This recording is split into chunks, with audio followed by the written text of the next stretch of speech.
समन्ता चक्रवालेषु अत्रा गच्छन्तु देवता सत्तमं मुनिराजस्य सुनन्तु सग्गमुखदं ධම්මස්සවන කාලෝ අයං වදන්තා ධම්මස්සවන කාලෝ අයං වදන්තා ධම්මස්සවන කාලෝ අයං වදන්තා නමෝ තස්ස භගවතු අරහතු සම්මා සම්බුද්දස්ස නමෝ තස්ස භගවතු අරහතු සම්මා සම්බුද්දස්ස නමෝ තස්ස භගවතු අරහතු සම්මා සම්බුද්දස්ස සුඛෝ බුද්ධානං උපාදෝ සුඛා සද්ධම්ම දේශනා සුඛා සංගස්ස සාමග්ගී සමග්ගානං තපෝ සුඛං තී. පින්වත්නි, භාග්‍යවත් අරියත් අසම සමදිපදෝත්තම බුදුරජාණන් වහන්සේ විසින් මුළු මහත් තුන් ලෝකයේ කෙරෙහි අප්‍රමාණ කරුණාවෙන් දේශනා කොට වදාළ ශ්‍රී සද්ධර්මයේ තුන් පිටකයෙන් සූත්‍ර පිටකෙහි නිකාය පහෙන් කුද්දක නිකායේ ධම්මපද පාළියේහි සඳහන් වන මේ වටිනා ගාථා රත්නය එදා බුදුරජාණන් වහන්සේ දේශනා කරන්නට යෙදුනේ සවැත් නුවර දෙවුරම් වෙහෙරේ වැඩ සිටගෙන ධම්සභා මණ්ඩපයේ රැස්ව සිටි භික්ෂුන් වහන්සේලා අතර කතාවක් ඇති වුණා. මේ ලෝකේ සැප මොනවාද? උසස්ම සැප මොකක්ද? සමහර ස්වාමීන් වහන්සේලා ප්‍රකාශ කළා මේ ලෝකේ සක්විති රජකම තමයි ලොකුම සැපය. තවත් පිරිසක් කියා හිටියේ පංචකාම සම්පත් තමයි ලොකුම සැපය කියලා. ඒ කතාබහ අතරේ තුන්තරා ගමනින් එක්තරා ගමනකින් ලෝතුරා බුදුරජාණන් වහන්සේ බුද්ධාසනයට වැඩම කළා. වැඩ සිටිමින් ඇහුවා, මහණෙනි, මා වඩින්නට පෙර කවර කතාවකින් කල් ගෙව්වාද? ස්වාමීනි, අපි කතා කළේ මේ ලෝකේ සැප ගැන. කෙනෙක් කිව්වා සක්විති රජකම ලොකුම සැපයයි කියලා. තවත් පිරිසක් කිව්වා පංචකාම සම්පත් ලොකුම සැපයයි කියලා. ඒ වෙලාවේ භාග්‍යවතුන් වහන්සේ ඒ නිමිති කොටයි මේ ධර්ම දේශනාව නැත්නම් ගාථා රත්නය දේශනා කළේ. සුඛෝ බුද්ධානං උපාදෝ. ඒ පින්වත් ස්වාමීන් වහන්සේලා මතක් කළේ රජකම පංචකාමයේ සැපයි කියලානේ. බුදුරජාණන් වහන්සේ වචනේම සැප කියන වචනේම අරගෙන උන්වහන්සේ දේශනා කරන ලෝකේ තියෙන පළවෙනිම සැපය බුදුරජාණන් වහන්සේ නමක් ලොව පහළ වීම සැපයි. දෙවැනි සැපය සුඛා සද්ධම්ම දේශනා. ඒ බුදුරජාණන් වහන්සේ විසින් ධර්ම දේශනා කිරීම සැපයි. තුන්වෙනි සැපය ඒ ධර්මයේ රකින්න ධර්මයේ පිළිපදිමින් නිවන් මඟ දියුණු කරන ස්වාමීන් වහන්සේලාගේ නැත්නම් භික්ෂු භික්ෂුණී දෙපිරිසගේ සමගිය සැපයක්. ඒ සමග්ගානන්ත පෝසුකං සමගි වූ ඔවුන්ගේ භාවනාව සැපයක්. ඒතර සැප හතරක් ගැන බුදුරජාණන් වහන්සේ මෙහි දේශනා කරන අතර මේ ලෝකයේ පිහිටා තිබෙන්නේ දුක මත බව බුදුරජාණන් වහන්සේ දේශනා කළා තියෙනවා. ඒතර ලෝකය කියන්නේ දුක. ලෝකයෙන් එතර කියන්නේ සැප. අපි ඒක තේරුම් ගන්න ඕනේ. දැන් මේ බණ අහනවයි කියන්නේ පින්කම. ධර්ම දේශනා කිරීම පින්කම. ඊළඟට මේ පින්කම ඇතුලේ අපිට සිද්ධ වෙනවා භාවනාව කියන පින්කම. දැන් ස්වාමීන් වහන්සේ සිහියෙන් දේශනා කරනවා, සමාධියෙන් දේශනා කරන වෙන්න පුළුවන්. ඉතින් මේ ශ්‍රාවක පිරිසත් වැඩි වෙලාවක් නැහැ, අපිට ටික වෙලාවක් තියෙන. ඒ ටික වෙලාවේ තැම්පත් වෙලා බොහොම සාවධානව මේ ටික ඇහුවම අර ධර්මයේ අනුව යවුව සිත නිසා අපට පින් රැස් වෙනවා. ඒතර බුදුරජාණන් වහන්සේ නමක් වදාළ දේ අපි අහනවා. ඒ අහන වෙලාවේ අපේ හිත පැහැදෙනවා. ඒ අහන වෙලාවේ අපේ හිතේ ලෝභ සිත යට වෙනවා. ද්වේෂ තරහසිත යට වෙනවා. මෝඩසිත යට වෙනවා. ලෝභ, ද්වේෂ, මෝහ යට වෙච්ච තැන. එතෙන්ට කියනවා පිරිසිදු හිත. හිත පිරිසිදු වුණ තැන තමයි පින් රැස් වෙන්නේ. ලෝභ සිතින් ඉන්න වෙලාවක පින් රැස් වෙන්නේ නැහැ. තරහෙන් යමක් කරනවා නම් ඒක පිනක් වෙන්නේ නැහැ. මෝඩකමින් යමක් කරනවා නම් ඒක පිනක් වෙන්නේ නැහැ. එහෙනම් දැන් කරන්න තියෙන 아무තු දෙයක් නෙවෙයි මේ අයට වාඩි වෙච්ච තැනක ඉඳගෙන ඇහෙන මාන ඉඳගෙන මේ ඇහෙන වචන වලට සිහිය යොමු කරන්න ඕනේ. මේ මොනවද ඇහෙන්නේ? ඒ ඇහෙන දෙයට සිහිය යොමු කරන්න ඕනේ. ඒ සිහිය යොමු කරගෙන ඉන්නකොට අපට පුළුවන්කම ලැබෙනවා අර අනන්ත ආනිසංස දෙන භාවනා පින ධර්ම ශ්‍රවණ මේ පින රැස් කර ගන්න. කල්ප 9ක් සුගති ඉපදෙන්න හේතු වෙනවයි කියලා සඳහන් වෙනවා බණ ඇසීම. ධර්ම දේශනා කිරීම අසංඛ්‍ය ගණන් කල්ප සසරේ සුව විඳින්න හේතු වෙනවා. ප්‍රඥා පාරමිතාවක්ව නිවනටද මුල් වෙනවා. එසේම ධර්ම දේශනා සඳහා මේ අය ගෞරවයෙන් ඇවිල්ලා ආරාධනා කළා. ඒ ආරාධනා කිරීමෙන් කල්ප 8ක් ආනිසංස ලැබෙනවා. ඉතින් මේ කල්ප ගණනින් ආනිසංස ලැබෙන පින්කමක් කරගන්න විශේෂයෙන් කවිඳු තරංග පුතණුවන් මිය පරලොව ගිහිල්ලා මාස 3ක් පිරීම නිමිත්තෙන් ඒ පුතණුවන්ට පින් අනුමෝදන් කිරීමයි මෙහි අරමුණ. එසේනම් මේ ඥාතිවරයාට මේ පින් අනුමෝදන් වේවා අනුමෝදන් වෙන්න සුදුසු විදියට මුලින් අපි මේක අහලා අපි පින් රැස් කරගෙන ඒ පින ඒ ඥාතිවරයා තව තවත් සුවපත් වේවා සැපවත් වේවා සසර දුකින් මිදේවා නිවනින් සැනසේවා කියන ප්‍රාර්ථනාව තමයි මේ අයගේ තියෙන්නේ. ඒ අනුව අපි යොමු වෙනවා මේ දේශනාවට. ඊට පෙර මතක් කරන්න ඕන මේ වෙලාව ඊට ව්‍යසනකාරී අවස්ථාවක්. රට පුරා මිනිස්සු මැරෙනවා.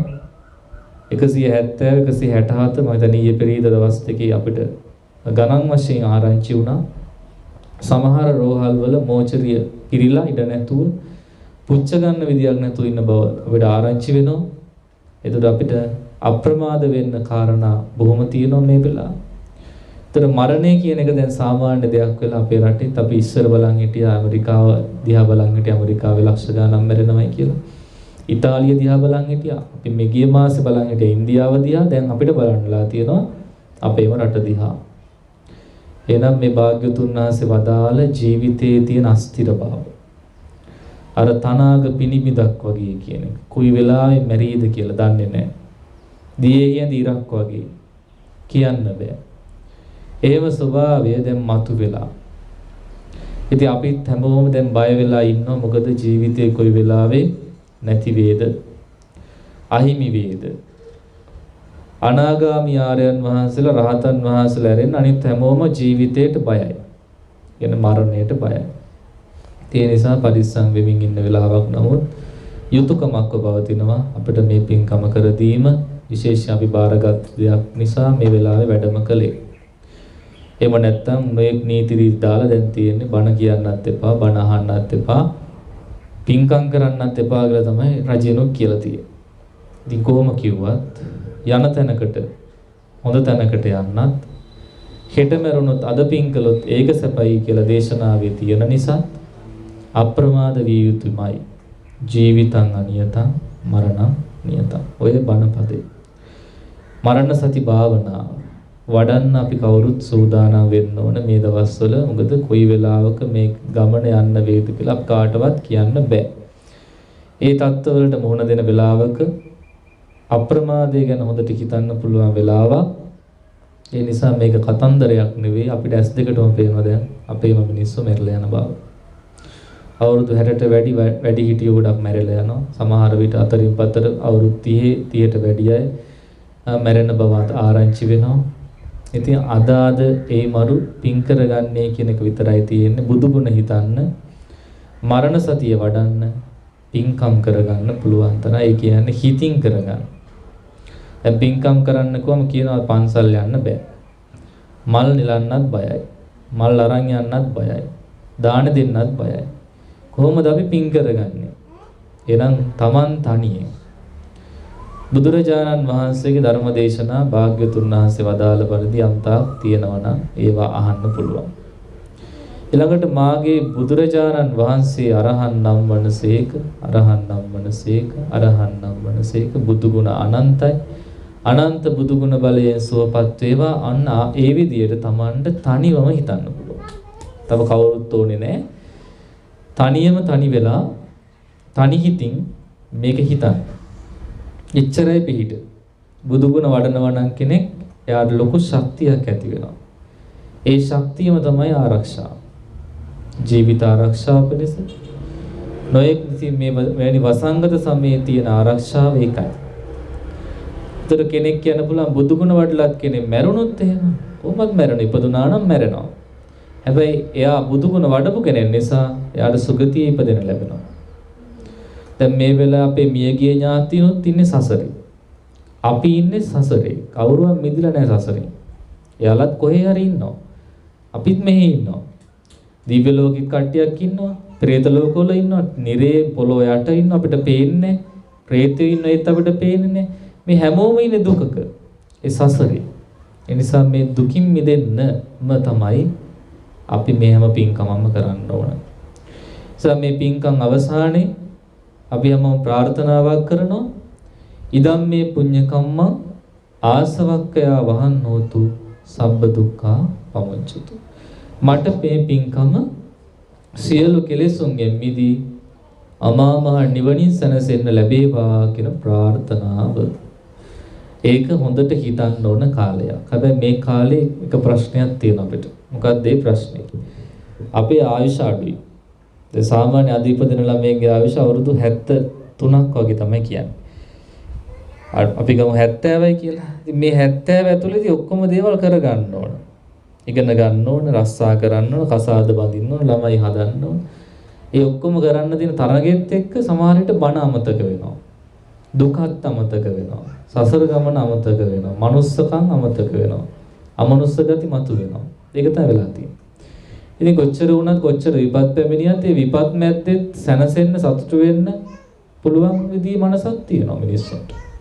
කෝණුහාසු කිමානන්තෝ මොන සතුටක්ද මොන හිනාවක්ද නිච්ඡං පච්චලිතේ සති නිතරම 11 ඉන්නකින් දැවෙන ඔබට අන්ධකාරේ නොනද්දා අඳුරේ ගැලී සිටින්නේ කිමද පදීපන්න ගවිස්සත පහනක් දැල්වන්නේ නැද්ද කියලා කවුද අහන්නේ වාග්යවත්තරය සම්මා සම්බුදුරජාණන් වහන්සේ අපිට සමහරට පේනවා මිනිස්සුන්ට කිසි ගාණක් නැහැ ධර්මය ගැන හැඟීමක් නැහැ ඔහේ ඉන්නවා කියලා අපිට තේරෙනවා. ඉතින් අපිට කොහොම තේරෙන්නේ කියේ මේ සාමාන්‍ය නොවන කිය ලෞතර බුදුරජාණන් වහන්සේට කොහොම තේරෙන්නේ නැද්ද මේ මිනිස්සුන්ගේ හැටි? සමහරට ධර්මයේ ගැන අවබෝධයක් නැතිකම නිසා, පින මදිකම නිසා සසරට බරව තමයි ගොඩක් අය ඉන්නේ. අතහැර ගන්න බෑ ගොඩක් අයට. දේවල්. මරුණත් යන්නේ නැහැ කියන මතේ සමහර අය ඉන්නවා.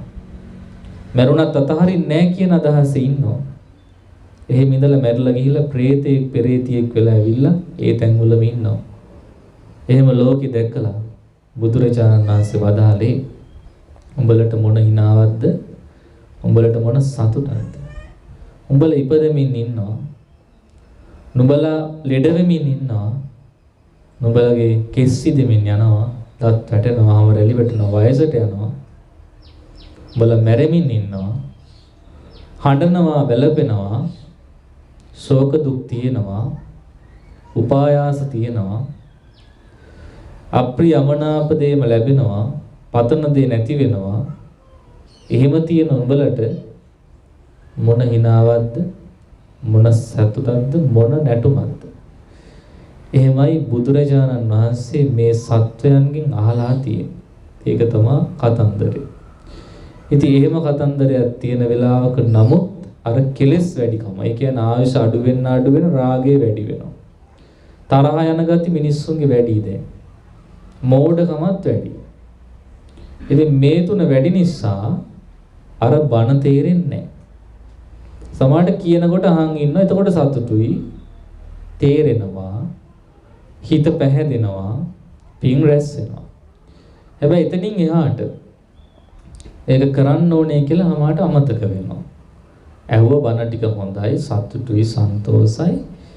අපිට පින් රැස් වුණා. අන්න එච්චරයි තියෙන්නේ. දැන් මමත් හිතුවේ මම බණ කියන්නේ මොකටද? මට පින් සිද්ධ කරගන්න. මම පින් රැස් කරගන්න මම සසරින් ඈතර වෙනවා. අහන අය ඒක අද මේ ස්පියාගෙන කියන්නේ. නැත්නම් වෙනදට පොඩ්ඩක් ඇස් අරගෙන ලොකු වීරයක් යොදනවනේ මම බණ අස්සවන්න. අද එහෙම නෑ. හොඳේ. අද හරි වෙනස්. අද මම බලන්නේ මම පින් රැස් කරගන්නවා. මේ පින්වතුන්ලා අහනවද නැද්ද මට පේන්නේ නැහැ මම බලන්නේ නැහැ ඇහුවත් එකයි නැහැවුවත් එකයි මොකද මට පින් සිද්ධ වෙනවා අහන අයත් සතුටු නම් පින් රැස් කරගන්න අහනවා ඔබටත් පින් රැස් වෙනවා එතනින් එහාට කතාවක් නැහැ මේකේ මොකද එහෙම අපි බලාපොරොත්තු වෙනවා අපිට දුකක් මොකද අපි තව කෙනෙක් ගැන අපේක්ෂා කරනවා අපි නිවන් දකින්නවා මේ අයත් නිවන් දකින්න ඕන කියලා අපි ගොඩක් බලාපොරොත්තු වෙන්නේ ඒ නිසා අපේ යුතුයකම භික්ෂුවක් වශයෙන් ඇවිල්ලා දායකයෙක් බණ ටිකක් කියන්නේ කොහොම හිත හැදෙන්න ධර්ම කරුණක් කියන්න ඕන. ඒතර ඒකෙන් පස්සේ බලාපොරොත්තු වෙන්නේ නැහැ ඒක පිළිපදීද නැද්ද ඒකෙන් ප්‍රශංසා ලැබෙයිද නැද්ද ඒක ප්‍රශ්නයක් නැහැ. එහෙනම් මේ පැයේ අපිට දැන් අද අවස්ථාව ලැබුණා මෙවැනි අවස්ථාවක නමුත් වසංගත අවස්ථාවක නමුත් ඇවිල්ලා පින්කමක් කරගන්න මොකක්ද මේ පින්කම ධර්ම දේශනා කිරීමේ පින්කම. මේ අයට මේ ස්වාමීන් වහන්සේලා කරුණාවෙන් වැඩම කරපු නිසා නිවසට අද මේ ගෙදර ඉඳගෙන අවස්ථාව ලැබුණා කාලේන ධම්ම සවණක්. දේශකයන් වහන්සේ නමක් හම් වෙච්ච කාලයට කියන සුදුසු කාලය කියලා එවැනි කාලේ බණ අහන ලැබුණා. එතකොට ධර්ම ශ්‍රවණය කියන පින්කමත් භාවනාව කියන පින්කමත් අපි දෙගොල්ලන්ට දැන් කරගන්න ලැබිලා තියෙනවා. එහෙනම් මේ වෙලාවේ මාතෘකා කළෙත් ඒ ගාථාවට අපි යොමු වෙලා ඒ ගාථා විවරණය කරනකොට දේශනාව අමාර වෙයි. සුකෝ බුද්ධානං උප්පාදෝ බුදුරජාණන් වහන්සේ නමක් පහළ වීම සැපයි. දැන් බුදුරජාණන් වහන්සේ නමක් නිකම් පහළ වෙනවද එකපාරට නෑ. එහෙම පහළ වෙන්නේ නෑ ලේසියෙන්. බෝසත් අවදී දාන ආදී පාරමී ධර්ම පුරන්න ඕන. කොහොමද පුරන්න ඕනේ කියන්නේ? මේ පෘථිවි තලයේ එක කෙළවරක ඉඳන් අනිත් කෙළවරට අඟුරු වතුරලා ඒ අඟුරු කොට මැද්දෙන් ඇවිදගෙන යන්න පුළුවන් නම් ආන්නේ තරම් වීරිය තියෙන කෙනෙක් තමයි බුදු වෙන්නේ. සයරේ මේ කෙළවරින් පටන් අරගෙන අනිත් කෙළවර දක්වා පීනන්න පුළුවන් තරම් වීරියක් තියනවා නම් ආන්නේම කෙනෙක් විතරයි ලෞතුරා බුදු වෙන්නේ. අනිත් අයට එහෙම බෑ. ඉතින් අපේ බෝසතරණාන්සේ ඒ විදිහේ වීරියක් කළා මුලින් ස්ත්‍රියාත්මය ලැබුණා කියනවා. පුරාණ ගෞතම සසුනේදී ඒ ඉති කුමාරි නමින් ඉඳගෙන අබතෙල් පූජා කළ පුරුෂාත්මයෙකුත් පැතුවා නම සිද්ධාර්ථ නමින් මොකද අබතෙල් වල නම සිද්ධාර්ථ පාලියෙන් ඒ නම පැතුවයි කියන්නේ. එතනින් පස්සේ පුරුෂාත්මය ලැබලා සිතින් බුදු බව පතාගෙන වෙලා තියෙනවා අසංඛ්‍ය 7කුත් කල්ප ලක්ෂයක්. හිතින් පතනවා දන් දීලා පතනවා මට මේ පින බුදු බව පිණිස වේවා. සිල් රැකලා පතනවා මට මේ පින බුදු බව පිණිස වේවා. භාවනා කරලා පතන මට මේ පින බුදු බව පිණිස වේවා කාටවත් කියලා නැහැ. හිතින්ම හිතුවා. අසංඛ්‍ය 7කුත් තවත් කල්ප ලක්ෂයක් ওই විදිහට ආවා. ඊට වචනෙන් මා කළ මේ දාන පින්කම මට බුදු බව පිණිස වේවා කියලා අනිත් අය ඉදිරියේ කියනවා. බුදුරජාණන් වහන්සේ නමක් ඉදිරියේ නම් ඒත් කියනවා. රහතන් වහන්සේලා ඉදිරියේත් කියනවා. එම වචනයෙන් කියමින් බුදු බව පතමින් ආවා නව අසංඛ්‍යය කල්ප ලක්ෂයක්. අසංඛ්‍ය 9කුත් කල්ප ලක්ෂයක්. අසංඛ්‍යයට බිංදු 140ක් තියෙනවා. 1.140. ඒ වගේ 9කුත් ලක්ෂයක්. එච්චර දීර්ඝ කාලයක් උන්වහන්සේ වචනයෙන් බුදු බව පැතුවා. ඊට පස්සේ තමයි දීපංකර බුදුරජාණන් වහන්සේ හමු වෙන්නේ. සුමේද පඬිතුයන් වහන්සේ කෝටි ගාණක් ධනෙට උරුමකාරයෙක් විවාහ වුණේ නැහැ. මව්පියන්ගේ වැෑමෙන් ගබඩා විවෘත කළ රත්තරන් රිදී මුතුමැණික් ආදී රටවැසියන්ට දන් දීලා ඒකට නිකන් දොර දන් දෙනවා. කියන්නේ දොරවල් ඇරලා දන් දීලා යන්න ගියා. කොහෙද ගියේ? හිමාලයට. ඊළඟ පැවිදි වුණා තාපස පැවිද්දෙන් පැවිදි වෙලා තාපසයෝ කියන්නේ අපි අහලා තියෙනවා ක්‍රවුල වවාගත්තු කොණ්ඩේ වවාගත්තු වෙසක් මොකද ඒක විලාසිතාවක්ද නැහැ. වනාන්තරේ කොණ්ඩේ කපන්න රැවුල කපන්න දෙයක් නැහැ ආයුධයක් නැහැ. ක්‍රමයක් නැහැ. ඒ නිසා තමයි ඉබේ වැවෙන්න දෙන්නේ. දැන් මේ ස්වාමීන් වහන්සේලා කොණ්ඩේ රැවුල කපන්නේ අය උන්වහන්සේට ඒ සඳහා පහසුකම් ලැබිලා තියෙනවා. දැන් අපිට උනත් අපි කැලේක තනි වෙලා මේක කරගන්න බැරුණා අපිත් කොණ්ඩේ වැවේ රැවුල වැවේ. ඒක සීලයක් නෙවෙයි. ඒක අපි තේරුම් ගන්න තාපස කෙනෙක් කියන්නේ බුදුසසුනෙන් පිට තනියම පැවිදි වෙනවා නම් බුද්ධ ශාස්ත්‍රය නැති කාලෙදී ඒකට කියන තාපස ප්‍රවෘත්තිය. නැත්නම් තාපස පැවිදි. මේ තාපසයන් වහන්සේගේ නම සුමේද. වැඩි කල නොගොස් අභිඥාලාභී වුණා. අහසින් යන්න පුළුවන්. අහසින් යනකොට රඹගම් නුවර එදා ජනතාව හරි උනන්දුවෙන් වීරයෙන් සූදානම් කරන මග සරසනවා. කොඩි වැල් අදිනවා. උන් කලස් තියනවා. පාර සුද්ධ කරනවා. අතු ගන්නවා. බිමට බහැලා ඇහුවා ඇයි මේ කියලා. කිව්වා දීපාංකර ලෝතුර බුදුරජාණන් වහන්සේ අද අපේ නගරයට පිණ්ඩපාතේ වඩිනවා. ඒ සඳහා තමයි අපි මේ සූදානම් වෙන්නේ කියලා කිව්වා. ඒ වෙලාවේ පාර සුද්ධ කරනවා දැක්කා. තිකෝ මටත් කොටසක් දෙන්න කියලා. ඉතින් මේ තාපසතුමා 이르දි බල තියෙන කෙනෙක් නිසා මඩ වලක් දුන්නා. මෙතුමට ඕන නම් තප්පරයකින් හිමාලයේ මල් ගෙනල්ලා ඒ මඩවල වහන්න පුළුවන්. නමුත් හිතුවා එහෙම කරන එක සුදුසු නෑ. ලෞතර බුදුරජාණන් වහන්සේට මං කය වේස කරලා පින්කමක් කරන්න ඕනේ. වෙయ్యවච්ච වත්පිළිවෙත් දක්වන්න ඕනේ. එහෙම ඉඳලා කූඩේකුයි උදැල්ලකුයි ඉල්ලගෙන පස් කපමින් ගෙනත් දානවා. එහෙම යන අතරේ භාග්‍යතුන් වහන්සේ වඩිනව පේනවා. ලක්ෂයක් රහතන් වහන්සේලා පසුපස වඩිනවා. තාම වල වහල් ඉවරුනෙත් නැහැ. මඩ තියෙනවා. කරන්න දෙයක්වත් නැහැ. අනුන් දිවිසම ගලවලා ගත්තා. අරගෙන අර මඩවල එළුවා. හාන්සි වුණා. මගේ පිටමදින් භාග්‍යවතුන් වහන්සේ වැඩම රහතන් වහන්සේලාත් වැඩම කරත්වා මම ජීවිත පූජාවේ වැතිරෙනවයි කියලා තමයි වැතිරුනේ. ඒතර ඒ වෙලාවේ කරුණ 8කින් අපේ බෝසත්ණන් සම්පූර්ණයි. manussත්තං මනුෂ්‍යාත්මය ලැබලා තිබුණා. ලිංග සම්පatti පුරුෂාත්මයක් ලැබලා තියෙනවා. පිරිමි කෙනෙක්ටම තමයි විවරණ ලැබෙන්නේ.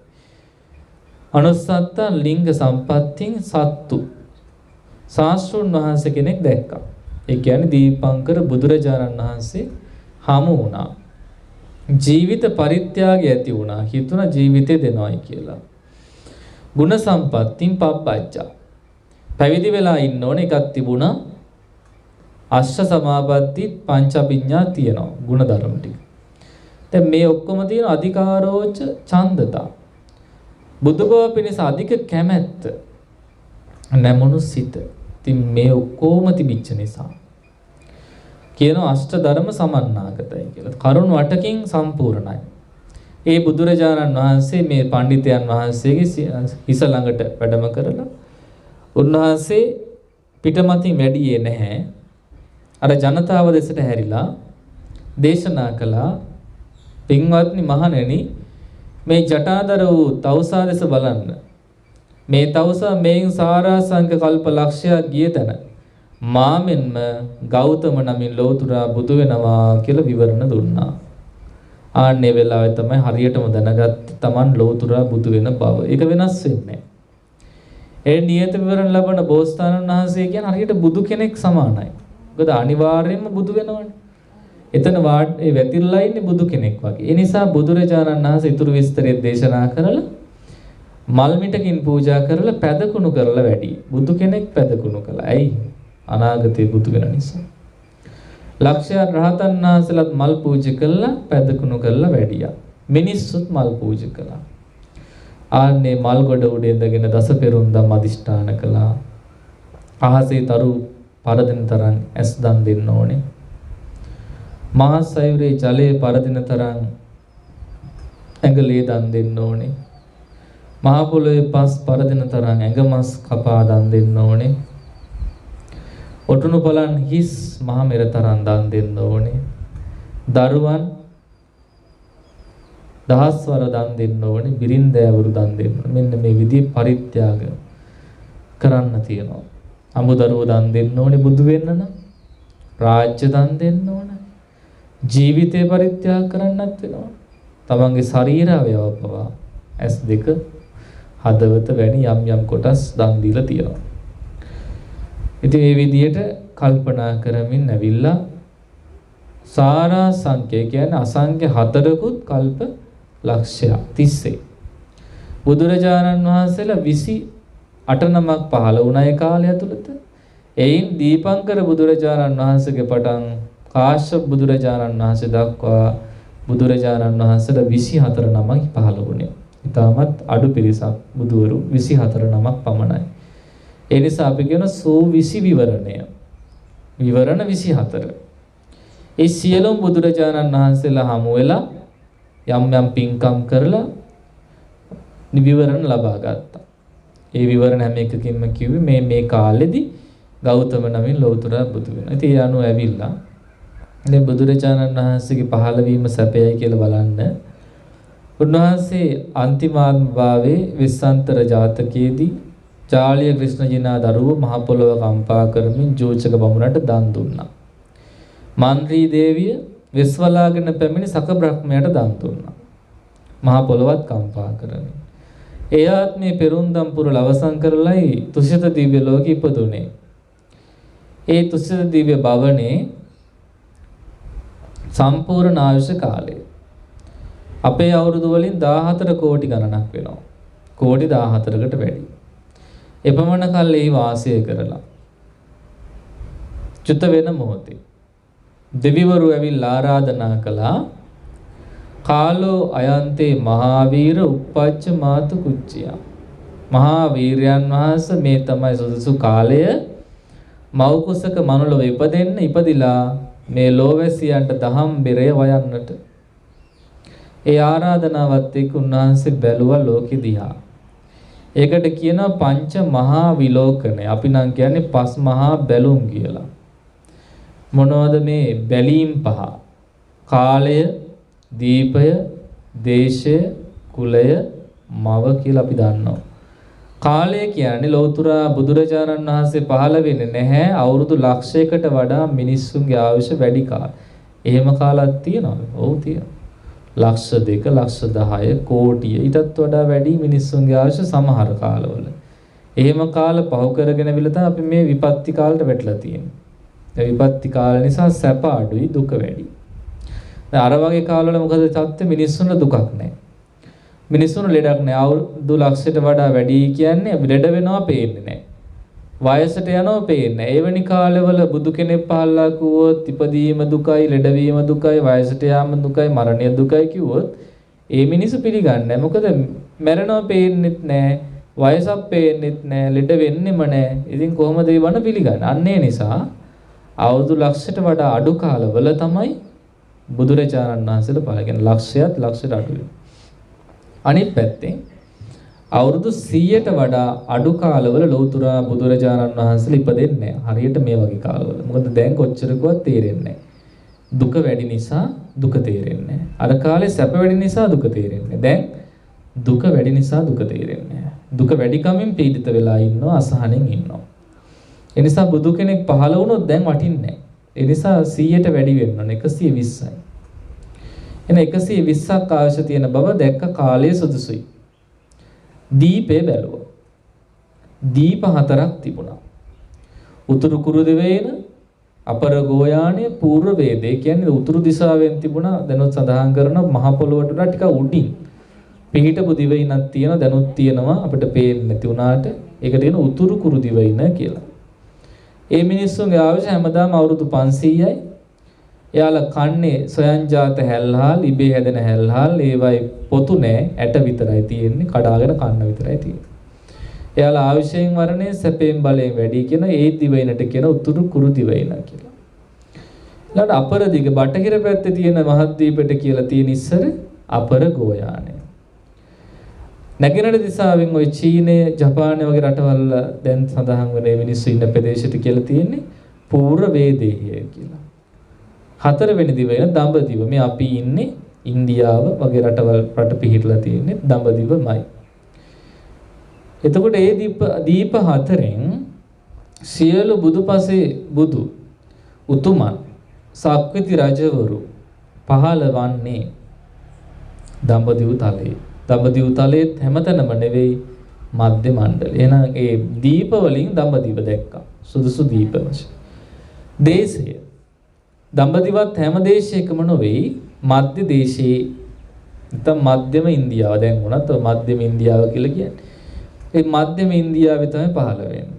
බුද්ධගයා බෝධි මණ්ඩලය අසුරු කරගත් දැන් බ්‍රිහාර ප්‍රාන්තය කියලා කියන ඒ ප්‍රදේශයට හිමාලයට යටින් තමයි තියෙන්නේ. ඒ ප්‍රදේශය තෝරගත්තේ. එහි කිඹුල්වත් නුවර තමයි දුටුවේ. පියා නැත්නම් කුලය කියලා වෙන. කුලය කියන්නේ පියතුමාට. පියතුමා කවුද? කල්පලක්ෂයක් පෙරම් පුරලා තියෙන ලෞතර බුදුරජාණන් වහන්සේ කෙනෙක්ගේ තාත්තා වෙන. පින් කරන් ඇවිත්. ඒ පින් ඇති තාත්තව දුටුව කුලය කියන්නේ උසස්ම කුලය වෙන්න ඕන බුදු කෙනෙක් උපදින්නේ. මොකද පහත් කුලවල එහෙම ඉපදුනොත් උසස් කුලවන්තයෝ ඒ බුදුරජාණන් වහන්සේ පිළිගන්නේ නැහැ.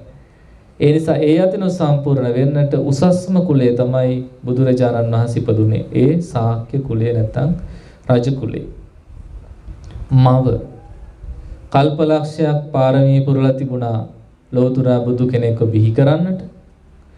එසේම මාස 10ක දවස් 7ක් අවශ්‍ය තිබුණු මහා මායා මව් බිසව දැකලා දෙවියන්ට ප්‍රතිඥා දීලා නදුන් උයනට ගිහිල්ලා ඇසලපුන් පොහොව දවසක මධ්‍යම රාත්‍රියේ ඒ දෙව්ලොවින් සිහියෙන් චුත වෙලා සිහියෙන් මව් කුස ඉපදුනා. එසේ මව් කුස පිළිසිඳ ගත්ත වෙලාවේ මහා මායා දේවිය සිහිනයක් දුටුවා. සතරවරන් දෙවි රජවරුන්ගේ බිසෝවරු අහසින් ඇවිල්ලා සයනේ ඔසවගෙන ගිහිල්ලා උකුරු දිවයිනේ අනෝතප්ත විල ළඟ නාවලා සලු අන්දවලා යම් සයනයක සැතපුණාට පස්සේ සුදු පාට ඇත්පැටවේ හොඬ වැලෙන් සුදු නෙළුමක් අරගෙන දකුණු වැලෙන් කුසට පිවිසුනාය. ආන්නේ වෙලාවේ තමයි මහ බෝසතාණන් වහන්සේ මව කුසට පිවිසියේ. ඒ කුසට පිවිසි මව පවා සුවපත් වුණා කියලා සඳහන් වෙනවා බෝසතාණන් වහන්සේගේ පින නිසා. වාත පිත සෙම්මාදී කිසිම රෝගයක් ඒ අම්මට හැදුනේ නැහැ. මාස 10ක් දරුවා මව කුසේ හිටියා.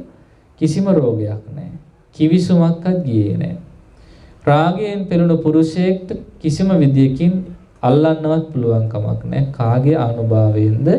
බෝසතාණන් වහන්සේගේ ආනුභාවයෙන්. ඒ බිසවටත් කිසිම පුරුෂයෙක් කෙරේ රාගසිතක් ඇති වුණේ නැහැ. මව්කුස වසන බෝසතාණන් වහන්සේ සිහියෙන් වසනවා මව්කුස වාසය කරන්නේ කොහොමද කිව්වොත් වීදුරු කරඬුවක් ඇතුලේ වැඩ සිටින රන් පිළිමයක් වගේ පළඟ බැඳගෙන කොන්ද කෙලින් තියාගෙන භාවනා කරනවා වගේ තමයි වැඩ ඉඳලා තියෙන්නේ. කෙලින් වැඩ ඉඳලා තියෙන්නේ. සාමාන්‍ය දරුවෝ නම් ඉන්නේ බොහොම වකුටු වෙලා නිකටට අත් දෙක තියාගෙන ඉන්නවා කියලා සඳහන් වෙන්නේ. නමුත් බෝසතාණන් වහන්සේ නෑ එහෙම ඉන්නේ. උන්වහන්සේ වැඩ ඉන්නේ පළක් බැඳගෙන භාවනා ඉරියව්වේ. ඒතර මව කුස දෙස බලන මවට අර වීදුරුවකින් ඇතුළ පේනවා වගේ අර පුතණුවන්න පේනවා. එසේම මේ මවටත් බෝසතුන් වහන්සේට රැකවල් පිනිස සතරවරන් දෙවි රජ දරුවෝ කඩු හතරක් අතට අරගෙන ඒ කාමරේ කොන් හතරේ ආරක්ෂාවට ඉන්නවා. ඒ බව දේවිය දකිනවා. දේවියට බයක් ඇති වෙන්නේ නැහැ. අර සෙබළු හතර දෙනෙක් ඉන්නා වගේ පේනවා. එපමණක්ද නොවේ. දසදහසක් සක්වල 44000ක් වරම් රජදරුවෝ ඒ මාලිගයේ ඉඳගෙන සක්වල කෙළවර දක්වා කඩු අතේ තියාගෙන ආරක්ෂාවට ඉන්නවා. කාට පූජා පිණිසද? ඒ බෝසතාණන් වහන්සේට පූජා උපහාර සහ ආරක්ෂාව පිණිස. දැන් අද වුණත් ස්වාමීන් වහන්සේ කෙනෙක් අපවත් වුණා අපි දැකලා තියෙනවා යුද සෙබළු 4 දෙනෙක් ආයුධ අතේ තියාගෙන 4 කොනේ ඉන්න එක ගෞරවයක් කරන්නේ. ඉතින් ඒ විදිහට තමයි බෝසතාණන් වහන්සේගේ පුණ්‍ය මහිමයෙන් 40000ක් වරම් රජවරු රැකවල් ගත්තා. කාමරය ඇතුළේ හිටියේ මේ පෘථුවිතලේ සාතුරු මහරජික දිව්‍ය ලෝකේ විරූඪ විරූපාක්ෂ දතරාට වෛශ්‍රවණ කියන සතරවරන් දෙවි රජ දරුවෝ. ඉතින් මේ වගේ ආශ්චර්ය වූ අద్භූත වූ විදියට අපේ ලෝතුරා බුදුරජාණන් වහන්සේ කුඩා කාලේ මව්කුස වාසය කළ තියෙන මාස 10ක් හරියටම. ඇසළ පුන් පොහොව දවස් ඉඳගෙන වෙසක් පුන් පොහොව දවස වෙනකන් හරියට මාස 10ක් දවස් 30 මාස. ඒ මාස 10 පූර්ණය වෙනකොට දේවියට හිතක් පහළ වුණා දෙව්දහනුවර මව්පියන් දකින්න යන. පෙරහැරෙන් යන ගමනේ ලුම්බිනි සාලෝද්‍යානයට යන්න හිතුණා. ඔය සාලෝද්‍යානය කියන්නේ අපේ මේ ලංකාවේ තියෙන සල්ගස් නොවේයි. ඒවට කියන ඉන්දියන් සල් කියලා කියන ඒ ගහ උසයි. ඒ ගහ පුරා සුදු පාට ලස්සන මලක් පිපෙන. ඒවට තමයි සල් කියන්නේ. එතකොට මේ සාල වෘක්ෂයේ අත්තක් අල්ලගන්න හිතුණා. හිතනවා සමගම මේ අත්ත නැමිලා ආවා. ඒ අත් අල්ලනකොටම කර්මජ වාතයේ සැලුණා. බෝසතාණන් වහන්සේ අර ඉනිමගකින් බහින පුරුෂයෙක් වගේ කකුල් දෙක පහළට දික් කරගෙන තමයි බිහි වුණේ.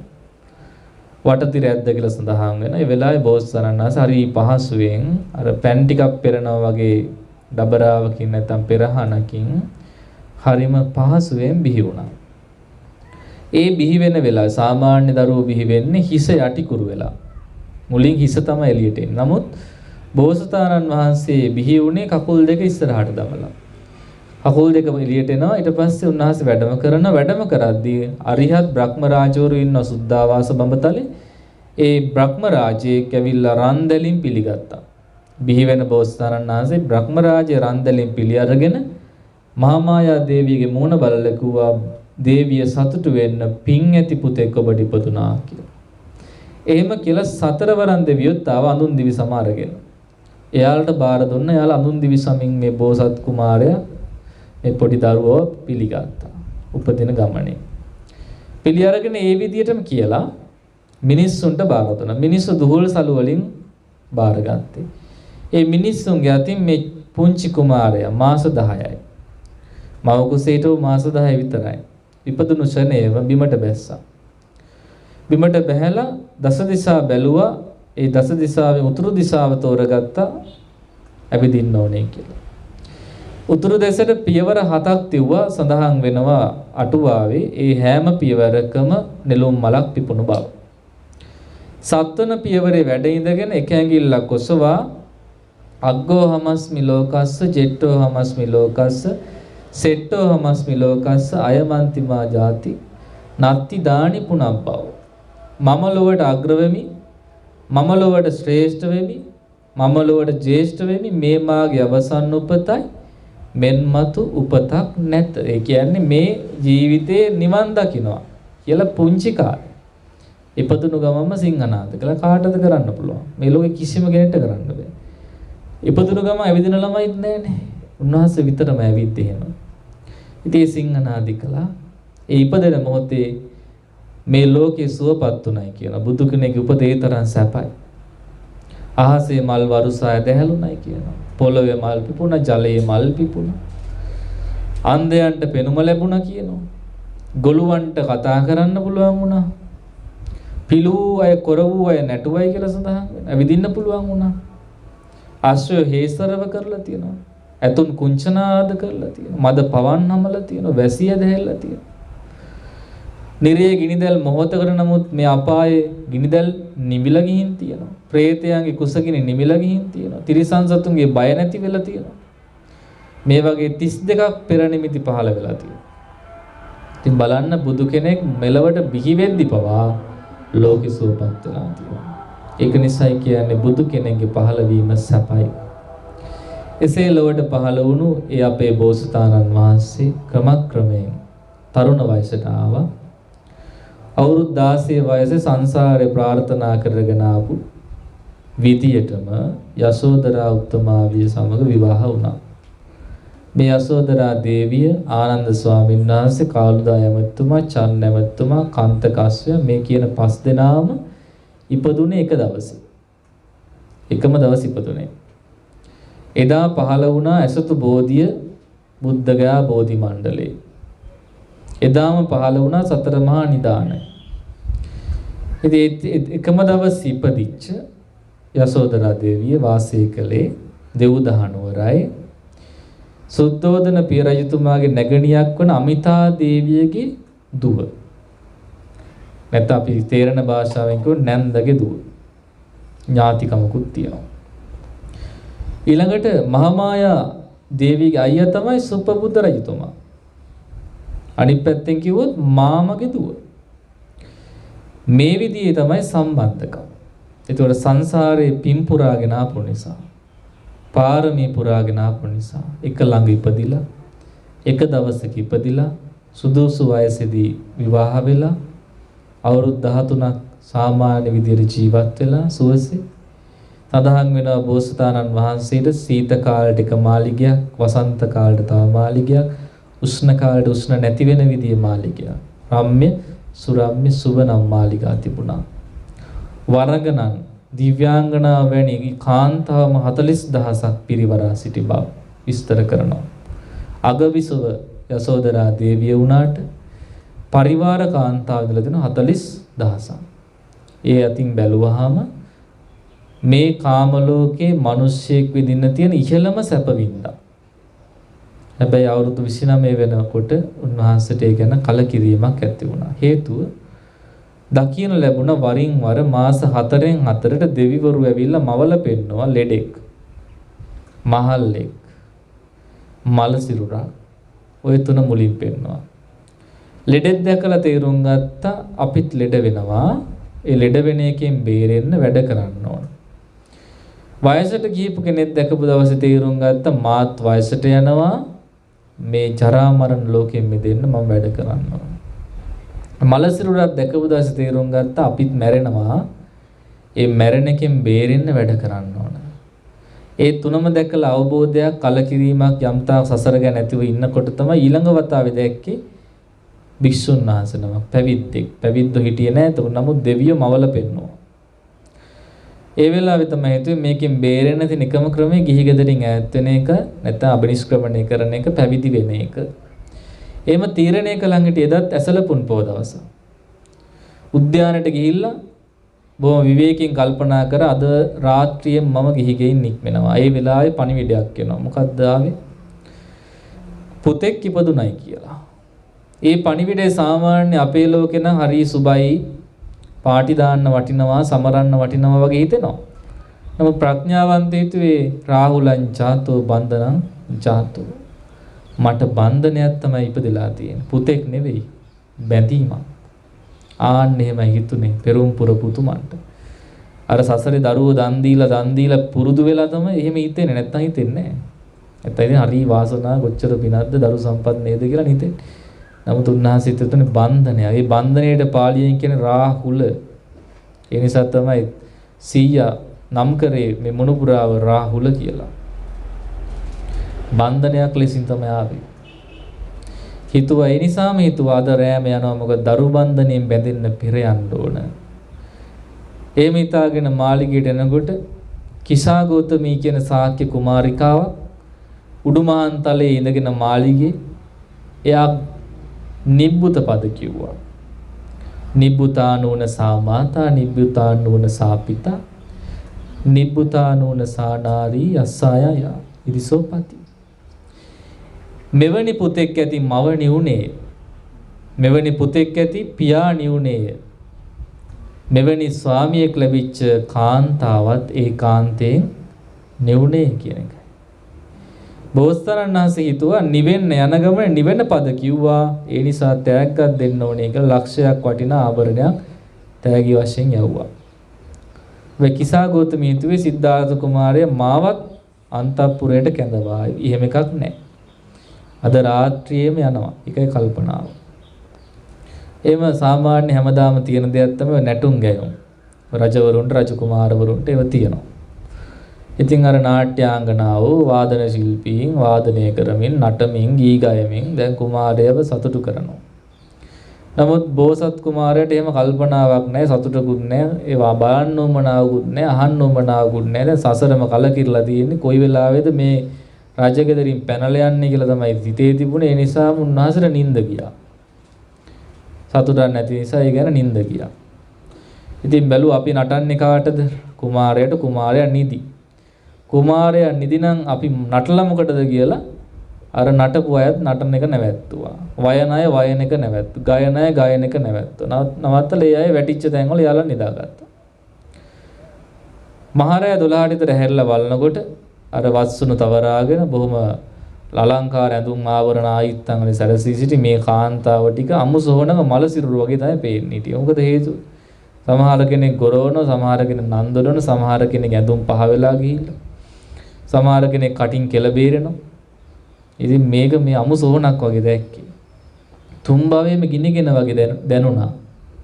ඒ වෙලාවේ තීරණය කළා දැන් තමයි හොඳම වෙලාව. ඒ සඳහාම සූදානම් වෙලා හිටියේ චන් නැමැතිතුමා. හරි විශ්වාසවන්ත යාළුවා. ඊකෝ චන් අපි දුර ගමනක් යන්න තියෙනවා කන්ත කසු සූදානම් කරන්න. චන් නැමැතිතුමා ගිහිල්ලා තද බැඳුමෙන් ආසනය හැදුවයි කියනවා. එතකොට තේරුම් ගත්ත අද මට මගේ බෝසතාණන් වහන්සේ ඉතර කරන්න ලැබෙනවා. කල්ප ගානක් පෙරම් පුරන් එනවා කන්ත කස්වය. මේ බුදු වෙන උතුමන් වහන්සේ වඩම්මගෙන යන. හරි සතුටු හිතන යාට. එයා හේෂාරව කරනවා. දෙවියෝ ඒ ශබ්ද නවත්තනවා. ඊට පස්සේ යනවා පුංචි කුමාරයා බලන්න. එදා මේ ඉපදුනේ තාම දැක්කෙත් නැහැ, වඩාගත්තෙත් නැහැ, ඉම්බෙත් නැහැ. එහෙම තාත්තා කෙනෙක් මේ තාත්තා. සාමාන්‍ය තාත්තලා වගේනේ හරි වෙනස්. ගිහලා බලනකොට යසෝදරා දේවිය තුරුලේ මේ චූටි පුතා නිදි. ළඟට ගිහිල්ලා වඩා ගන්න ගියොත් දේවිය හැරෙනවා. දේවිය හැරුණොත් ගමන ප්‍රමාද වෙනවා. ඊට මීට වඩා හොඳයි කවදා හරි ලෝතුරා බුදු වෙලා විල්ලම මේ පුතා බලනවා. නිකම් බල්ලා විතරක් මදිනේ. මේ සසර දුකින් එතර වෙලා මමත් මේ පුතාව සසරින් එතර කරවනවා කියන අදිෂ්ඨානයෙන් හිත ශක්තිමත් උතුමන් වහන්සේ කෙනෙක්, දුර්වල කෙනෙක් නෙවෙයි. දොර එලිපත් ඉඳගෙනම පහන් දැල්ලෙන් දිලිසෙන මූණ බලලා අදිෂ්ඨාන කරගෙන ඔබවත් සියලු සතුණු දරුවන් සේසිතා සසරින් එතර කරවනවා කියලා ගමන ගියේ. සමහර අය කියනවනේ එහෙම හිතක් පපුවක් නැහැ දාලා ගියා කියලා. එහෙම නැහැ. හරි කරුණාවෙන් ගියේ මේ ගමන. ඔය කොච්චර ළමයි බදන් හිටියත් දුකින් එතර කරවන්න දැන් ඉන්න මේ තාත්තලට බෑ. නමුත් ඒ තාත්තයි ගමන ගියේ සියලුම දුකින් තමන්ගේ පුතාවත් අපි වැනි සියලු සතුනුත් එතර කරවන උතුම්ම ගමන තමයි දාගියේ. ඒ ගමන මේ ලෝකේ කිසිම කෙනෙකුට යන්න බැරි ගමන. තමන්ගේ පුතා ඉපදිච්ච දවසේ අතට ගන්නවත් නැතුව දුරින් ඉඳලා බලලා යන්න පුළුවන් නම් කොච්චර දියුණු හිතක් උන්වහන්සේට තියෙන්නේ නැද්ද බුදු වෙන්න පෙරත්. ඒ අශ්වයාගේ පිට නැගිලා ඒ මාළිගයෙන් නික්මුණා. මාළිගයේ දොරටු වල මුරකාවල් යොදලා ඒ වගුළු දාලා තිබුණ බවයි සඳහන් වෙන්නේ. නමුත් දෙවිවරුන්ගේ උපකාරයෙන්ම ඒ දොරටු ඉබේට මැරුණා. මිනිස්සෙක් කැරියේ නැහැ. දෙවියෝ තමයි ඇරලා දුන්නේ. එම ඇරුණේ නැත්නම් අර උස තාප්ප පවුරු වලින් සාමාන්‍යයෙන් පනින්න බෑ. කාන්ත කස්ස හිතුවා මම ඒ තාප්පෙන් නැත්තම් දොරටුවෙන් පැනලා යනවා. එතර කරනවා කියලා. නමුත් එහෙම කරන්න ඕනේ නැහැ. ඉබේම දොරටු ඉවර වුණා. නික්මිලා ගියා. ඇවිල්ලා ඒ ගන්තරෙන් එතර වෙලා. ඒ සීමාවෙන් එතර වෙලා තමන් වහන්සේ කඩුව අරගෙන කෙස් වැටිය කැපුවා. මොකද ඉස්සර පුරුෂයන්ගේ සිරිතත් තිබිලා තියෙන කොණ්ඩේ වවන රජ කාලේ කොණ්ඩේ වවන පිරිමි අය. රැවුලයි කොණ්ඩේ වවනවා. දැන් අපේ බුදුරජාණන් වහන්සේක ඔබ දැකලා ඇති ඕනම පිළිමයක රැවුල නැහැ. කොණ්ඩෙත් කැරලි ගහලා තියෙන්නේ. ඒක ධර්මතාවයක්. සාමාන්‍ය පුරුෂයන්ට වඩා උන්වහන්සේගේ වෙනසක් තිබුණා. ඒ දිග කොණ්ඩේ මැදින් කැපුවා. කපල අහසට විසිකලා ලෝතුරා බුදු වෙනවා නම් මේකේ සහසේ රැඳේවා නැත්තම් බිම වැටේවා. අහස රැඳුණා. මොකද හේතුව සක්දේව රජතුමා කරඬුවකුත් අරන් ඇවිල්ලා ඒ කෙස් ටික පිළිගත්තා. පිළි අරගෙන තවතිසා භවනට අරන් ගිහින් එහි සිළුමිණිසෑය හදලා තාමත් ඒ දෙවිවරු වන්දනා කරනවා අපේ බුදුරජාණන් වහන්සේගේ ඒ කොණ්ඩෙට.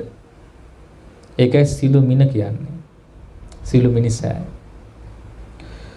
ඊළඟ උන්වහන්සේ ගිහි වස්ත්‍ර ඉවත් කළා. ඒ වස්ත්‍ර ඉවත් කරන්න පෙර කාශ්‍යප බුද්ධ ශාසනයේ යාළුවෙක් හිටපු අනාගාමි ශ්‍රාවකෙක් ගටිකාර බ්‍රහ්මරාජයෙක් වෙලා රහත් වෙලා දැන් ඉන්නවා සුද්ධාවාස බඹතලේ. එතුමාට පැවරලා තිබුණ රාජකාරියක්. ආදි කල්පයේදී ලෝතුරා බුදු වෙනවා නම් එක නමක් ඒ කල්පේ අටපිරිකර එකක් පහළ වෙනවායි කියලා. දැන් මේ කල්පේ අටපිරිකර පහක් තිබුණා. එයින් තුනක් අවසానයි. හතරවෙනි අටපිරිකර අරගෙන එනවා අහසින්. ඇවිල්ලා පූජා කළා. ඒ සිවුරු දරමින් අර ගිහි වස්ත්‍ර අහසට විසිකලා ඒත් අර විදියටම ලෝතුරා බුදු වෙනවා නම් අහස රැඳේවා නැත්තම් බිම් වැටේවා. ඒක අර බ්‍රහ්ම රාජ්‍යයන් පිළි අරගෙන ගිහිල්ලා සලුමිනිසෑය හැදුවා කියන බ්‍රහ්ම ලෝකේ. අදත් බ්‍රහ්ම රාජ්‍යය වන්දනා කරනවා. එසේ පැවිදි වෙලා චන් නැමැතුමාට මතක් කළේ නැවත මාළිගයට යන්න. හැබැයි ඔහුට ඕන උනේ පැවිදි වෙන්නමයි. පෙරත්ත කළා කෝ නැහැ පැවිදි වෙන්න එපා. මව්පියන්ට කියන්න මම පැවිදි වුණ බව ආභරණ ටික දෙන්න පණිවිඩය කියලා පස්සේ පැවිදි වෙන්න එන්න කි. කාන්තකසුත් ඇමතුමත් යන වෙලාවේ නොපෙනෙන මානට යද්දිම මහා දුකකින් හදවත පිරිලා දරා ගන්න බැරි දුකින් ලය පැලිලා මේ කාන්තකස්සු මරණයටපත් වුණා. මරණයටපත් වෙලා තවතිසා දිව්‍ය භවනේ කාන්තක දිව්‍ය රාජයා බවටපත් වුණා. පසුව ඒ අමා මහ නිවන සාක්ෂාත් කළ බව සඳහන් වෙනවා. ඒ පින මොකද්ද? ලෝතුරා බුදු වෙන්න ඊතර කර දුන්නා. එසේ ගම්නියන් ගම් සැරිසරලා අවුරුදු 6ක් දුෂ්කර ක්‍රියා කළා. අවුරුදු 35 දී වෙසඟ පුන් පොහොව දවසක සුජාතා සිටුදුවගේ කිරිපිඬු දානේ වළඳලා ඒ රත්තරන් පාත්‍රය ලෝතුරා බුදු වෙනවා නම් මේ ගංගාවේ උඩුගම් බලා යත්වා කියලා අදිෂ්ඨාන කරලා ඒ අදිෂ්ඨානය අනුව පාත්‍රය ටික දුරක් පහළට ගිහලා නැවත උඩුගම් බලා ගියා. දෙවියන් මවා දුන් පාර දිගේ ඇසතු බෝධීන් වහන්සේ වෙත වැඩියා. එතකොට හැන්දෑව වෙසක් පොය දවස්. සොත්‍ය බමුණේ කුසතන 8 මිටක් ලැබිලා තිබුණා. ඒ කුසතන 8 මිට අතුරන්න තැනක් කෙව්වේ. අනිත් දිසා හැම එකම කම්පා වුණා. නැගෙනහිර දිසාව කම්පා වුනේ නැති නිසා ඒ දිසාවේ ඇතුරුවා. අතුරනකොටම පොළොව පලාගෙන දියමන්ති ආසනයක් ආවා. ඒ 14 රියන් දිග තුදුස්රියන් වජිරාසනය කියලා කියන්නේ 14 රියනක් දිගයි. ඒ අසුනේ වැඩ සිටියන් නැවත නොනැගිටින පරියන්කය. අපරාජිත පරියන්කය කියලා මේක කියන්නේ. පෙරදුන් නැති පරියන්කේ ලෝතුරා බුදු වී මිස නොනැගිටිමි කියන අදිෂ්ඨාණයෙන් වැඩ සිටියා. ලේමස් සිඳීයේවා ඇටනහර ඉතුරු වෙතොත් ඉතුරු වේවා පුරුෂ පරාක්‍රමයේ පුරුෂ වීරයෙන් යම් උතුම් තත්ත්වයකටපත් නොවී මිස නොනගිටිමි කියන චතුරාංග සමන්නාගත වීරය තමයි ඇති වුනේ. එම වැඩ ඉන්න වෙලාවේ ආනාපාන සතිය වඩද්දි මාර දිව්‍ය පුත්‍රයාට සැලුණා. මේ සත්‍ය සසරින් එතර වෙනවා මගේ විශේෂයෙන් නික්වෙන. දැන් මාර දිව්‍ය පුත්‍රයා කැමති හරියට මේ මගුල් සක්වලට වෙලා අපි රූප ශබ්ද ගන්ධ රස පහස දූදරු අඹදරු ගෙවල් දොරවල් යාන වාහන ස්පර්ශ කරගෙන මෙහෙම බැඳිලා ඉන්නවාට එයා හරි කැමතියි. හැබැයි මේ වාතහැරලා දාලා මහාන වෙනවාට භාවනා කරනකොට විපස්සනා වඩනකොට ඒ යමා මහ නිවන් දකින්නවට මේ මාර දිව්‍ය පුත්‍ර කැමතිම නැහැ. ඒ ලෝතුරා බුදු වුණොත් ගොඩාක් අය සසරින් එතර වෙන නිසා එයා ආව මාර සේනාව අරගෙන ඇවිල්ලා වැසි 9ක් වැස්සෙව්වා. උණු අලු වර්ෂා, මැටි වර්ෂා, වැලි වර්ෂා, ආයුධ වර්ෂාවල් මේ ඔක්කොම බෝසතාණන් වහන්සේට මල් බවට පත් වුණා. කිසි විපතක් සිද්ධ වුණේ නැහැ. මේ ඔක්කොම වැසි වස්සවල බැරිම තැන අභියෝග කළා මේ ආසනය අයිති මටයි ඔබට නෙවෙයි කියලා. ඒ සඳහා මාර සේනාව සාක්ෂි කිව්වා. ඒ ඇත් කෝවෝ අපේ රජතුමාට තමයි ඔක අයිති. ඔබට නෙවෙයි කිව්වා. වෙලේ බෝසතාණන් වහන්සේට කවුරුත් හිටියේ නැහැ. අම්මා හිටියේ නැහැ, තාත්තා නැහැ. අඩුමතර දෙවියොත් පැනලා ගිහලා බයට. පුතෙක්වත් හිටියේ නැහැ. කවුරුත් නැහැ. කවුද හිටියේ? පිරු පාරමී බලය. සසර ගමනේදී දරුවන් දන් දී අඬද්දි වැටුනේ කඳුළුවේ පොළවටයි. ඒ පොළව කම්පා වෙමින් සාක්ෂි දුන්නා එදා. මහා පොළොව ස්පර්ශ කරද්දී පොළව කම්පා වෙමින් සහස්‍රවර නංවමින් කම්පා වෙද්දී ගිරිමේකල ඇතු පිටින් මාරයා බිම වැටුණා. පරාජය වුණා, පලා ගියා, දෙවියෝ වට වුණා. නැවත ආනාපාන සති භාවනා පටන් ගත්තා. සන්ධ්‍යා කාලයේදී පළවෙනි විද්‍යාව ලැබුවා. ඒක නම් කරනවා පුබ්බේ නිවාස ඥානෙ. අපේ බුදුරජාණන් වහන්සේ ලැබු පළවෙනිම ඥානෙ. ඉපදෙන මැරෙන සංසාරයේ අතීතේ ජීවිත කොච්චර ජීවත් වුණාද, ඒ ජීවිතවල මොන වගේ ජීවිත ලැබුවේ, ඒකේ විස්තර పూర్වේ නිවාස ඥානය කියලා කියන්නේ. කෙලවරක් නැතුව පෙරුණා. මධ්‍යමයා මරණ සත්‍යෝ කර්මානුරූපව පව කරපු අය නිරේ ප්‍රේත ලෝක තිරිසන් ලෝක යන හැටිත්, පින් කරපු අය දිව්‍ය ලෝක මනුෂ්‍ය ලෝක වලට යන හැටිත් දකින ඥානෙ, දිබ්බ චක්කු ඥානෙ ලැබුණා. අලියම කාලේ සියලුම කෙලෙස් නසන ආශවක්ෂේ ඥාන ප්‍රතිලාභ කරමින් සර්වඥතා ඥාන සහිතව ලෝක දතියුතු සියල්ල දැනගනිමින් ලෝතුරා සම්මා සම්බුද්ධ රාජ්‍යයට පත් වී වදාළ. ඒ මොහොතේ දර වගේ මල් වර්ෂය දැහැලුණා, නිරේ ගිනි දැල් නිවුණා, ප්‍රේතයන්ගේ කුසගිනි නිවුණා, සතුන්ගේ බය නැති වුණා, දෙතිස් මහා පෙර නිමිති පහළ වෙලා ලොව සුවපත් වුණා. ඔන්න ලෞතුරා බුදු භවයේ සැපය. එසේ ලෞතුරා බුදු වෙලා සත්සති ගෙවලා පළවෙනිම ධර්ම දේශනාව පවත්වන්නට වැඩම කළේ බරණැස ඉසිපතන මිගදායට. එහි වැඩ වාසය කළ කොණ්ඩඤ්ඤ වප්පබද්ධිය මහා නාම අස්සජී නම් වූ තාපසවරු 5 දෙනා තමයි උපස්ථාන කළේ අවුරුදු 6ක්. ඒ අයට උපකාර වශයෙන් ප්‍රතිඋපකාර වශයෙන් පළවෙනි බණ පදය කියන්නේ එහි වැඩි. ඒ වැඩම කළ එයාට ආරාධනා කළා මම සත්‍ය අවබෝධ කළා අහන්න කියලා. පස්සේ කන් යොමු කරමින් අහන්න වාඩි වුණා. දේශනා කළා භාග්‍යවතුන් වහන්සේ පළවෙනිම ධර්ම දේශනාව ඇසලපුන් පොහෝ දිනයකම බරණැස ඉසිපතන මිගදායේ මනුස්ස ලෝකයෙන් 5 දෙනෙකුත් බ්‍රහ්ම ලෝකේ 18 කෝටියක් බ්‍රහ්මයොත් අරිහත්ත්වයට පත් කරපු කොණ්ඩඤ්ඤ ස්වාමීන් වහන්සේ සෝතාපන්න කරපු බුදුරජාණන් වහන්සේගේ පළවෙනිම ධර්ම දේශනාව ධම්සක් පැවතුම් සූත්‍රය. චතුරාර්ය සත්‍ය ධර්මයේ 3 ආකාරයකින් ගුණ වෙමින් 12 ආකාරයකට එදා දේශනා වුණා. දුකත් දුකේ හේතුවත් දුක නැති නිවනත් ඒ නිවන් අවබෝධ කරන සීල සමාධි ප්‍රඥා මුල් කරගත් ආර්ය අෂ්ටාංගික මාර්ගයත් විස්තර කරමින් දේශනා කළා. කොණ්ඩඤ්ඤ ස්වාමීන් වහන්සේ සෝවාන් වුණා. ඒ නිසා අඤ්ඤා කොණ්ඩඤ්ඤ නම් වුණා. එදා තමයි ධර්ම රත්නය ලොවට පහළ වුණේ. කොණ්ඩඤ්ඤ ස්වාමීන් වහන්සේගේ පැවිද්දත් එක්ක සංඝ රත්නය ලොවට පහළ වුණා. එහෙනම් බුද්ධ රත්නය පහළ වුණා. ධර්ම රත්නය පහළ වුණා. සංඝ රත්නය පහළ වුණා. එහෙනම් සුකෝ බුද්ධානං උප්පාදෝ. බුදුරජාණන් වහන්සේ ඉපදුණු නිසා සියලුම සැප ලෝකෙට ලැබුණේ. මොන සැපද? ධර්මයේ සැප.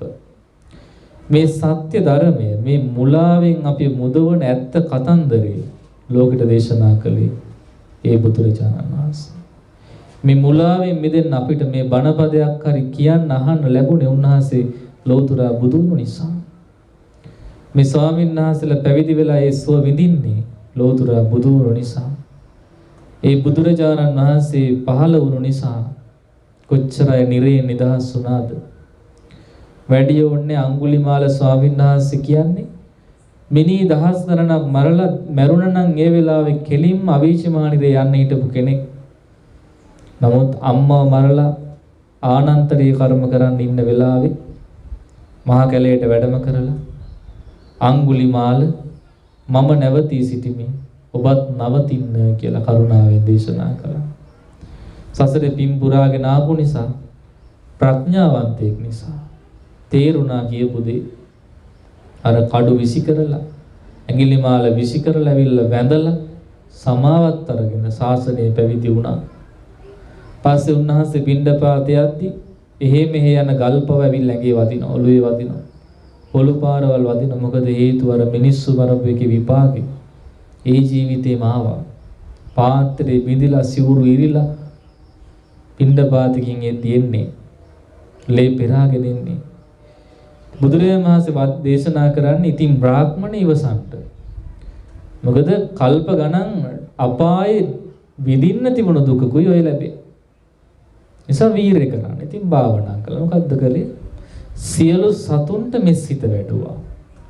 අර ගොඩාක් දහස් ගණන් මරපු මිනිස්සු යාගේ ඥාති කොච්චර සාප කරන්නේ නැද්ද? ඒ හැමෝටම මෛත්‍රී කළා. මෙසිත මුළු ලොවට කරලා අඟුලිමාල ස්වාමීන් වහන්සේ සියලු කෙලෙසුන්ගෙන් මිදී අරිහත්ත්වයටපත් වුණා. දැන් අඟුලිමාල රහතන් වහන්සේ. උන්වහන්සේ රහත් වෙලා ලෝකෙට මෛත්‍රිය ගැනමයි කිව්වේ. ස්වාමීන් වහන්සේගේ ගාථාවල සඳහන් වෙනවා මාගේ මිතුරෝද මාගේ සතුරෝද මාගේ ඥාතීන්ද මේ සද්ධර්මය අසත්වා. මේ සද්ධර්මය ඇසීම අපත යන්නේ නැහැ. මේ සද්ධර්මය ඇසීමෙන්මයි මම සුවපත් උනේ. ඒ නිසා සියලු සතුන් මේ සද්ධර්මයෙන් සුවපත් වේවා කියලා උන්වහන්සේ ප්‍රාර්ථනා කළා තියෙනවා. පමණක් නොවේ දරුගැව හරස් වෙලා දුක් විඳපු මාතාවක් දැකලා භාග්‍යවතුන් වහන්සේ ළඟට ඇවිල්ලා පිහිට වෙන්න ක්‍රමයක් ඇහුවා. ඒ වෙලාවේ කිව්වා අඟුලිමාල ඔබ අදිෂ්ඨානයක් කරන්න සත්‍යක්‍රියාවක් කරන්න නැගණිය මා උපන් දවසේ සිට දැන සතුන් මැරුවේ නෑ. ඒ සත්‍යයෙන් ඔබ සුවපත් වේවා. එහෙම කියද්දි ස්වාමීන් වහන්සේ වනේ ස්වාමීනි මං ගිහි කාලේ කොච්චර මිනිස්සු මැරුවද? ඒක බොරුවක් වෙනව නේද කියලා. එතකොට බුදුරජාණන් වහන්සේ වදාළේ ඔබ සතුන් මැරුවේ මිනිස්සු මැරුවේ ගිහි කාලේ නේ ඔබ මෙහෙම කියන්නේ. නැගණියනි මා ආර්ය ජාතියේ පැවිදි වූදා පටන් උපන්දා පටන් සතුන් මැරුවේ නෑ. ඒ සත්‍යයෙන් ඔබත් ඔබේ දරු ගැබත් සුවපත් වේවා. එහෙම කියනකොටම අර පෑන් ධාරාවක් ගලාගෙන යන වගේ පහසුවෙන් ඊතා ලේසියෙන් ඒෂණයම ඒ දරුවා සුවපත් බිහි වුණා. එදා පටන් ගැබිනි මව්වරු දරු ප්‍රසූතියට පාවිච්චි කළේ අඟුලිමාල පිරිත. යතෝ හම්බගිනි අරියාය ජාතියෝ ජාතා නාබිජානාමි සංචිච්චපාන ජීවිතා ඕරෝපේතා. ඔය පද ටික. ඒ මොකද මිනි මරුවෙක් වෙහිටපු අඟුලිමාල රහතන් වහන්සේ කෙනෙක් කරපු නිසා. ස්වාමියා දරු දෙන්නත් මරණයටපත් වෙලා එකම සෑයක මව්පියන් එකම සොහොයුරා දැවිච්ච පටාචාරා පිසියක් වුණා. ඇගේ සලුපිලි නැතුවයි දුවගෙන ගියේ දෙවුරම් බෙහෙරට. ඒ වෙලාවේ භාග්‍යතුන් වහන්සේ කාරුණික හඬි නැගණියනි සිහිය ඇතු වෙන්න. එච්චරයි දේශනා කළේ. ඒ වචනෙන් සිහිය ඉපදුනා. ලැජ්ජාවෙන් පහත් වුණා.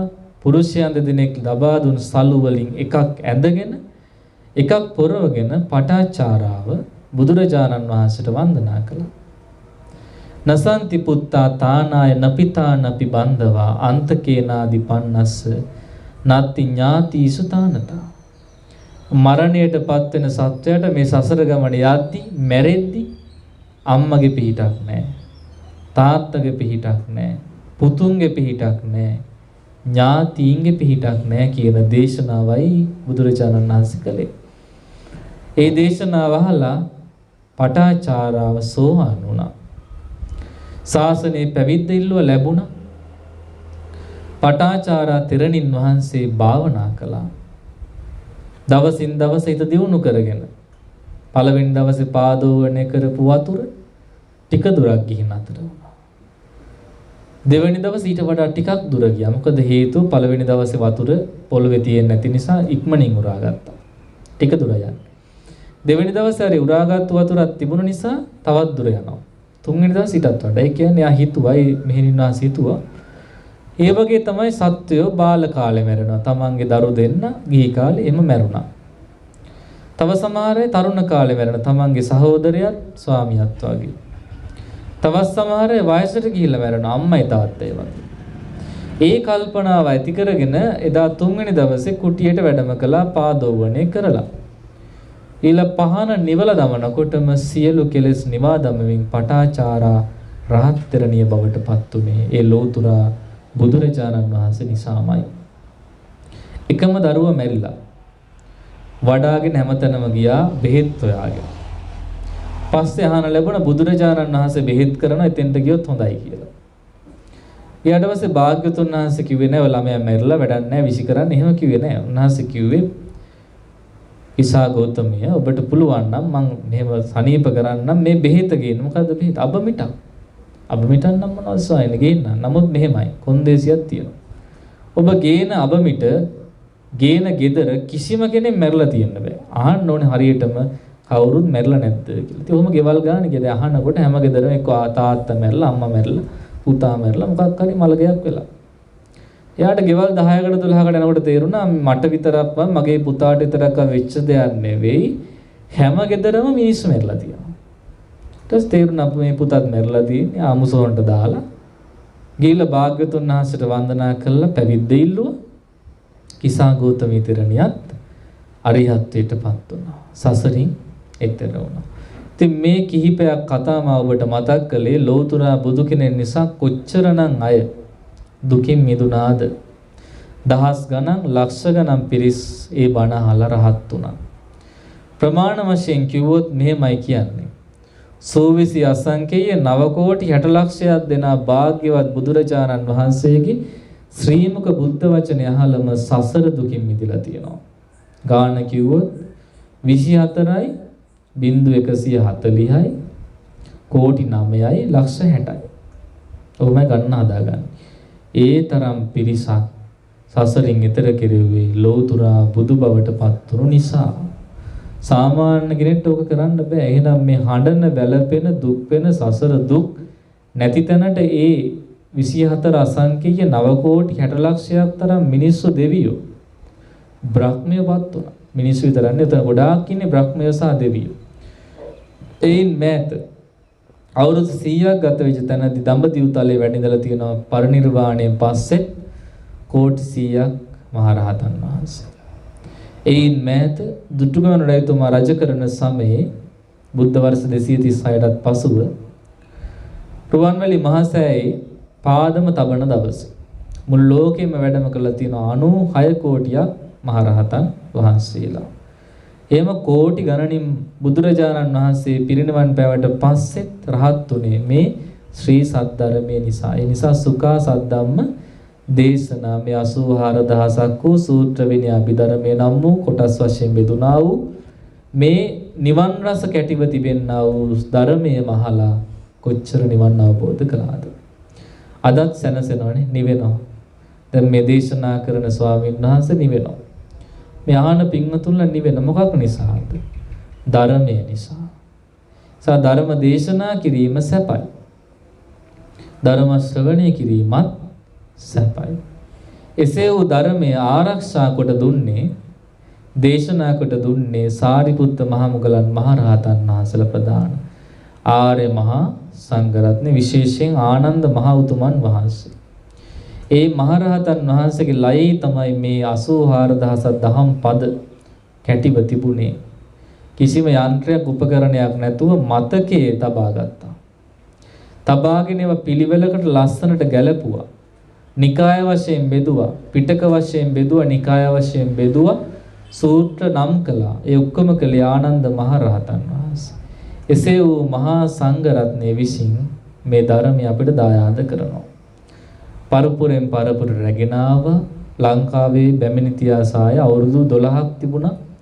ඒ කාලේ කටපාඩමින් තිබුණු ධර්මය ස්වාමීන් වහන්සේලා කුසගින්නේ නමුත් කිස එකට ලං කරගෙන අර වැලි පොළොවේ මුහුදු වෙරළේ ගම් යූරු වල සැතපීලා ඔලු ටික එකට ලං කරගෙන කනට කොඳුරා සත්ගායනා කළ බව සඳහන් වෙනවා. වැටකෙయ్య ගස්වල යුෂ බීලා වැඩ සිටි බව සඳහන් වෙනවා. එහෙම හරි අමාරුවෙන් මේ ධර්මය ආරක්ෂා කළේ.